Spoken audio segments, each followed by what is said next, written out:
Zierben komentuaren aurrean gaude, dakizuen bezala, Azpeitiko udalak, Zierben kongregazioarekin akordio bat adostu du komentu hau erosteko. Oso pozik gaude, udalarentzat estrategikoa delako eraikina erostea eta baita ere bere ingurune osoa bereganatzea.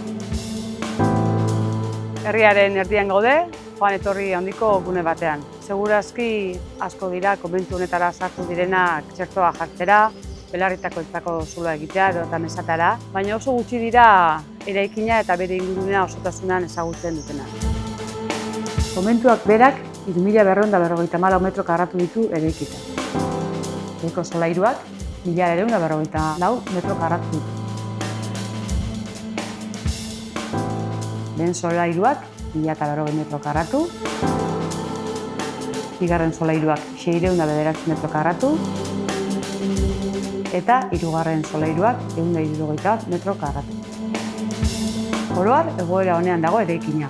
Nabarmentzekoa da, teilatua berritua duela, eta bi igogailu dituenez, irisgarritasun aldetik ere nahiko ondo dagoela. Komentuarekin batera, 8.291 metro karratuko berdegunea eskutatuko du udalak.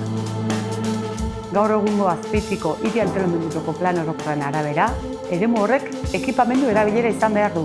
Hau da, osasun, gizarte, kultur, administrazio edo beste hainbat motatako ekipamenduak jarra daitezke bertan. Hau da, aukera asko ematen ditu. Momentuan behintzat, udalak ez du kalifikazioa aldatzeko asmorik. Uste dugu eremu hau eskuratzeak, herri proiektu interesgarri bat garatzeko aukera emango digu. Hasita gaude lehen harremanak izaten, eta ea laster xehetasun gehiago emateko moduan gaude.